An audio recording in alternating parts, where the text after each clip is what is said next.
Hey, how's it going, everybody? Got another video on the boat. More progress has been made.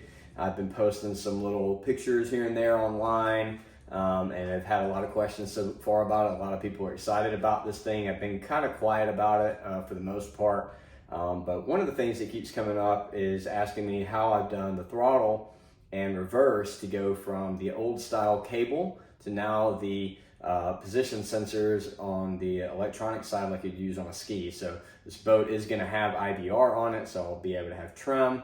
Not really going to use it for a brake because the boat's heavy. I don't want to risk, putting that kind of load on the pump tunnel, on the brackets, on, all that entailed in the back end. I don't want to do that. This boat's heavy enough, and when you let off the throttle, it starts to, slow down really quickly. So, but I did want to be able to have, the electronic reverse and have trim and everything on it. So that required me to kind of get a little creative on this. So the throttle controls that you see here, these are from a 2012 Sportster 150, or you could get them off of the Challenger 180, and they only did it for that 1 year. I was able to get a new set of the OEM ones, new OEM old stock, and took it and kind of figured out what I needed to do to get the throttle working and be able to get the IBR working as well. So I'm going to show you guys how I did that. So first we're going to go over the throttle system. On these they have a lockout, so when it's in neutral you can't go anywhere with the throttle. It just has a little bit of movement, but you can't go forward with it. So what I needed to do was come up with, instead of it having the cable that went all the way to the back to the older cable style throttle body, and even in the 2012 boats, they did go to a drive-by-wire system. However, they still had a cable that ran, and the sensor was mounted on a bracket, and the cable attached to the sensor, and it ran kind of to the back of the boat. And even in the new Scarabs, they still do that. I didn't want to do that. I wanted this just to be very direct. So what I had to do was figure out the radius in which this turned on to be able to get this short throw here, that by the time it linked to the top, that I could go full travel. If I just went a direct arm from here to there, it would have stopped like right here, very little travel. So I had to figure out the correct length of that to be on the same degree radius here. So whenever I put it in forward, you can see now I've got full throttle cable, full throttle control forward, go back, all the way down, tap it back in neutral. Again, locks out here. Now when I put it in reverse, on the older boats, when you put it in reverse, it had a lockout up here because it had a drive-by cable, so it had to reduce the amount of throttle input that it got somehow, because they don't want you to go full out and reverse. But because these are drive-by wire now and everything's controlled by the ECU, now you need the full travel. So even while it's in reverse, it gives full travel on there. And these are actually designed to do that from the factory, because this one in 2012 did have drive-by wire. If you had the older style, like this is the older one, it has like a little bolt and a rod right here that when you put it in reverse, that's what locks it out. It keeps this from moving forward because there's like a stopper on the inside of it. So that's pretty much it for the throttle side. I'm going to flip it over and show you guys how the reverse is going to work. Okay, on to the reverse / IBR side. So on the jet skis, you will simply pull the switch like this, hold it, and then use the throttle to give your throttle input for the reverse, right? But on this, I'm not going to be able to use my left hand and use my right hand at the same time, because everything's on one control unit. So I needed to be able to get this to lock in place. So what I did is I created just a little cable here. It almost looks like a garage door cable, and had to flip this sensor upside down, mount it this way, that way. When I push it in reverse, it locks in place, holds this just like if you're on the jet ski and you're pulling it, and then you're able to go with your throttle forward. Now when I go back into neutral, this goes down. Now the reason again that I needed a cable instead of a linkage system is because I still have to be able to put this in forward to be able to give control here. So what's going to happen now is when I go forward with this, you can see the slack comes out of this. This position doesn't move at all. Now I've got full control. Drop it back into neutral. Still doesn't have any tension on that yet. And if you want to go, now the thing is though, is you actually, to get into neutral, you have to be able to bump this. So just like on the ski, how you'll just, click over real quick and hit the IBR button and it'll put it in neutral. You have to do the same thing, kind of pull back and then push it back up that. As soon as you pull back on it, if you leave it, it's gonna stay in reverse. But if you just bump it and don't give it any throttle input, it'll put it into neutral. So I think this turned out really well. Just used like some little 1.5 inch stock, aluminum bar to make these little brackets, riveted them on here, drilled and tapped the holes on here.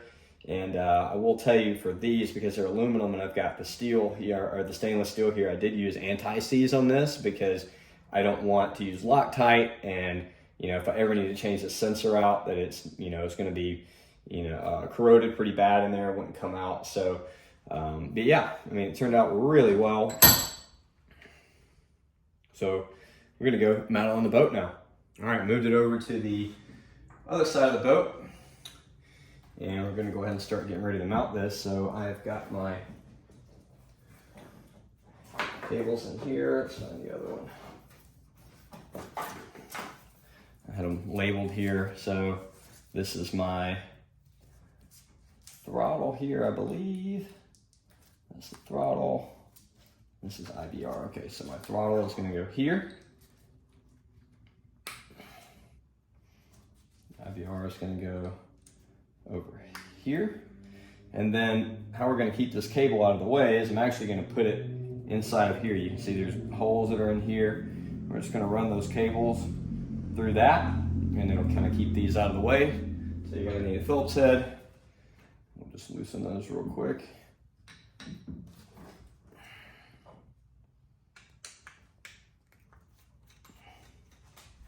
Make sure not to drop them down in the hull, because if you drop it down there, this stuff is stainless, you are never going to get it out.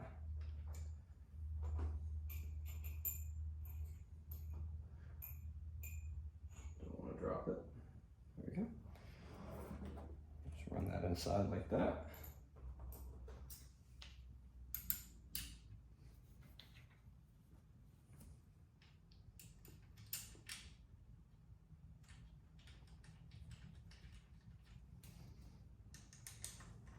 Secure that down.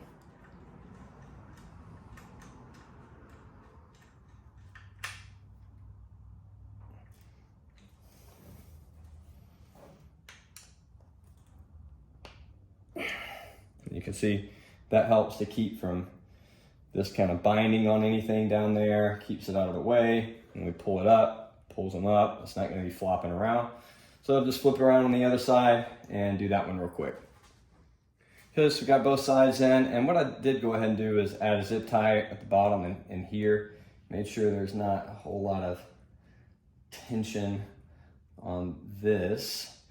Not too much here either. I just wanted that to be a little more secure when I take it out. We'll go ahead and just drop this in place here.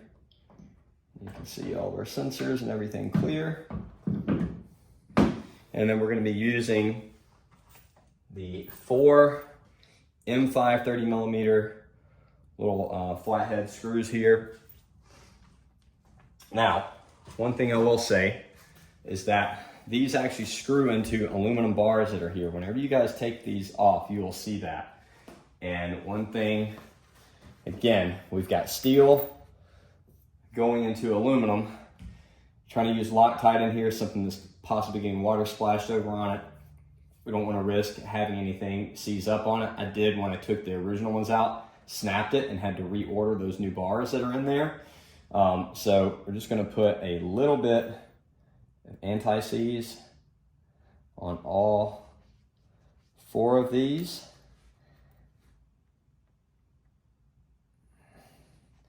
And I will tell you right now, people are probably like, oh, it's probably going to shake out, it's going to loosen up. It's not going to. It's really not going to. If you guys have seen my other videos of doing the jet pumps, here in the saltwater, we use like triple guard grease instead of Loctite. because we don't want the shit to gall and break bolts. So easy way to do it. So when you're putting these in, don't put them all in at the same time. Don't put one in and screw it all the way down and try to put another one. They tend to be a little bit finicky. The alignment on this from the factory is not 100% perfect. So just go ahead and take it and make sure it's getting in there decent. Go over to our next one, let's put a little more on there.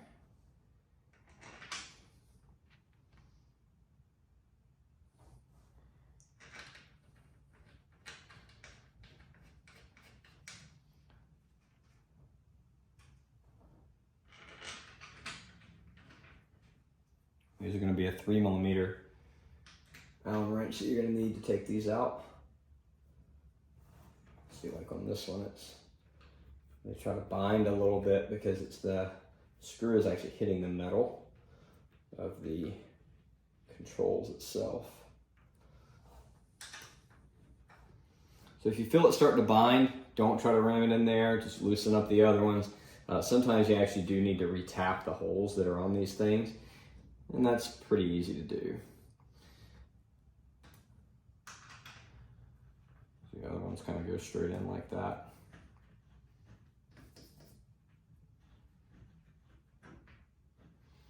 You don't have to get crazy with the tightening on it. Go ahead and move this forward.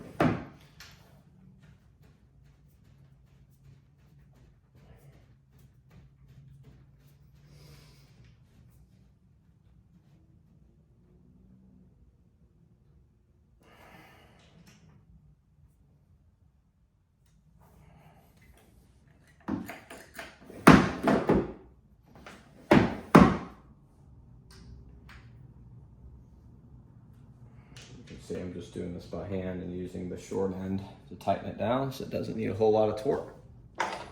So those are in place now. Cool thing about this too is it does have like a lock on it, but you don't have to pull the lock to put it back into neutral. You just pull back. So you can see everything. There's full control. Not hitting anything in there, didn't have to cut out anything, and this works beautifully. One thing I did want to note too is in between those pieces of aluminum plate that I have in there, there are plastic washers and plenty of grease on that. I mean, it is pretty much going to be maintenance free. I would say probably, you know, every year at least, just take it out. It's good to take it out, lubricate everything, make sure these aren't corroding and stuff anyways. Just preventative maintenance is never a problem. You can never do too much of it, especially when it comes to the thing that actually drives the boat. So the last thing we want is something breaking in here. So yeah, now I'll show you what I had to do to modify the cover for this from the original ones to be able to work on this, because this is a little bit different of a setup. So this is the cover plate. Now this is the original one that came with my standard ones. On the other ones, they just have very short, very narrow controls for both of them. They have a little plastic piece that you take a screw out, take it out. This originally has a bar in the middle of it, and then you just boom, pop it over the top, screw it in with the little screws right here. Happy days, you're done. On the 2012 ones, they changed it, obviously, because you've got these that are in place and you can't just take these off easily, so they made it open in here. So I had to cut this out, and then they have a filler that goes in the middle right here. This piece you can still order brand new. These you cannot. Good luck finding one anywhere. However, if you do want to do this conversion, I've got a buddy that I'm going to be sending him an OEM one of these and getting a CAD file made to be able to 3D print. So in the future, if you guys are interested, be able to link you up with him and he can print one out for you. He's also going to be the guy that's going to be 3D printing my dash for me to house the new gauge cluster. But you can see now with that cut out in the middle, basically sits like that. They're not an exact match in the color. This is just older. It's not an exact match for the texture. You know, again, this is coming from the older boat versus the new ones in 2012, different supplier, different plastic. One other thing too is because of the locking mechanism on this side over here, I had to grind a lot of this out. You can see this is quite a bit wider here than this one is over here. So to put it on, you're gonna pull it back, and into reverse. Start to work it on, and then we'll take it and kick it forward into neutral. Lift that up just a little bit. And you can already have that plate installed right there or do it after, it doesn't really matter. And then we just pop it on like that. And then we've got 4 small screws that we put in here. I've got them in a bag somewhere. You'll see them whenever you take them out of here. Same thing, we'll put a little bit of anti-seize on it and tighten them down. All right, everything is done. And just so you guys know, you can see where this thing is not sitting perfectly flush with that. That's because on the bottom of this, there is a raised lip on it that actually will keep it flush. I grinded that off because this wasn't sitting down correctly earlier, and I thought it was this piece on that bottom part, but what it was is where this is curved on the inside, the plastic of this didn't curve properly with that, and it was keeping it from sitting down. So I've already got another one of these on order. They're only like $10, so I've got one coming. But you can see when I'm talking about how that fills in that gap now. And like I said, I had to cut this out earlier and just shape it the best that I could. And you can see where I've grooved this over because of that piece right there. When you come back with it, and then when you go forward, so it doesn't make contact with anything. So that is good to go. And I really, really like this. Now that noise that you hear, that is not any of the linkage and everything that I have in there. You can hear it kind of grinding or rubbing. It's lubricating everything, but it's actually this cam right here hitting the inside of that. It's inside of the entire mechanism. That's just what it sounds like. That's not any of the linkage arms or anything that I made. So, yep. This one makes noise too. Not as much, but it does. So they just all do that. No big deal. We'll show you another update. The fuel pump. Was able to get the new style fuel pump adapted into here. There's a metal ring in there made by Mini-Jet. It's originally supposed to be for a welded aluminum tank if you make your own tank in those little Mini-Jet boats. And I used like a sheet of rubber to make a gasket out of it, drilled new holes in place, and used countersunk those bolts into the lip of it. You can see it kind of hangs over because there's not a whole lot of material, but it's definitely holding on very well in there. It would be nice if they made that flange out to 7 inches instead of 6-inch outside diameter. It would give you more material. I asked them if they could do it for me, and they were like, nope. So whatever, I just made do what I had. But that's going to seal up well. And on the inside of the hull, in the inside of the tank are little 5mm flanged nylon locking nuts. So that's going to hold very well. And we'll move over here to the engine, and everything is pretty much done now. Everything in here is done. We'll show you, I did have to, you can see a little bit of fiberglass work right here where I had to move the motor forward and the oil cooler was already hitting with it not as far forward as I was going to need to. So I went ahead and cut out a little more than necessary. I've got some paint to try to put on that and cover that up, make it look a little bit nicer. I haven't just got around to it yet. I do have the factory air intake on here. I posted some pictures with an aftermarket air intake and a catch cam, but I'm actually going to run it in the completely factory setup. The reason for that is these supercharger wheels on here are billet, but they are not, I repeat, they are not anodized. So this boat, the engine in this boat, came out of my ski that had 8 hours on it. It sat for about 3 months. I completely dried the hull out and everything. Everything was perfectly clean in it. When I pulled the supercharger off, you could see some darkening little spots on that billet wheel where it started to get a little bit of corrosion in it. So my thought process is any little bit of oil blow by that might go back into there will actually be a good preventative thing for that supercharger wheel of not messing up. Now, if it was an anodized wheel, I wouldn't really be too worried about it. But that being said, I do like the way this is anyways with the air intake sitting up here. It doesn't have a filter on the end. I'm not too worried about it. Not any dust going on back here. And it also has the flame arrestor still in here. So I'm not really worried about anything getting caught in here and then going through the motor.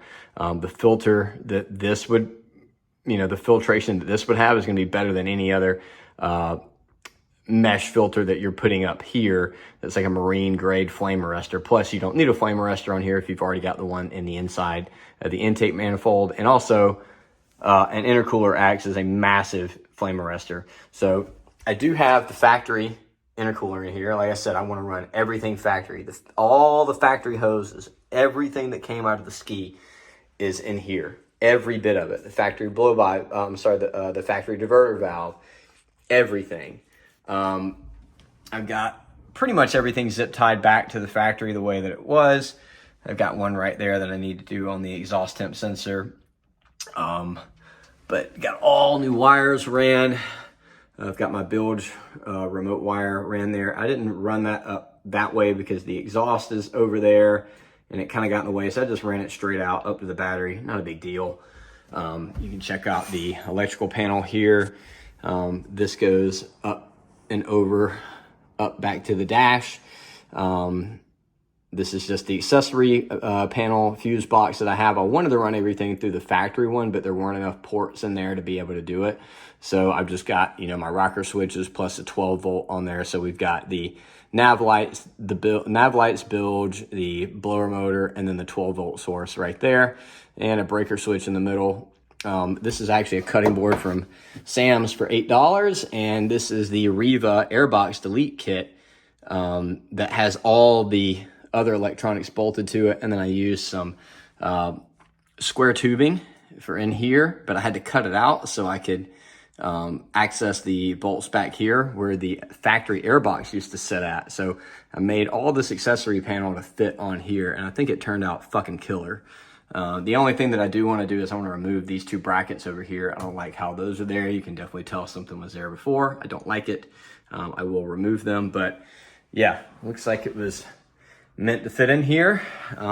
One thing, I don't know if I can get too good of a video on it. Might be able to. Yeah, so you can see right in there, if you notice, that carbon seal. Oh, let's see, it's not focusing the correct way. You can see that carbon seal looks like an old school boot, but it has the reinforcement rings on it. There we go. So what I ended up having to do is I had to cut the lip off of the front of that, the big rubber lip that's on the newer ones, because it was hitting the supercharger. So that's okay, not a problem. This actually will help me be able to clean up the carbon seal area a little bit better. You know, I don't know why they keep that thing completely covered, you know, other than keeping dust out of the hulls, which is kind of pointless to me. So, but anyways, that's where we're at right now with the boat, and thanks for sticking around. Next things that I've got to do is I need to get the jet pump back in, get the IBR bolted into it, and I had to figure out the rear mounting bracket for that. On those, they had a bracket that went up in the jet pump tunnel. On the skis that I still want to incorporate on here, and it was originally designed for whenever you used it as a brake, it would take some of that load off of the 4 8mm bolts that the whole IBR assembly bolts to the jet pump. So I'm not going to be using this as a brake on here because I just don't want to put that kind of load on the pump tunnel and everything on there, but I do want that extra support. So I do have to I'm going to have to heat that bracket up from the factory and bend it out to be able to fit with the shape of the hull in here. So that's the next thing to do on that. After that, it's really throw the coolant in it, put some gas in it, take it for a test drive. So I'm hoping within the next 3 days, I'll have a video out and it'll be me and one of my buddies on the water giving it a test run. So that's all I got for now. I'll see you on the next one.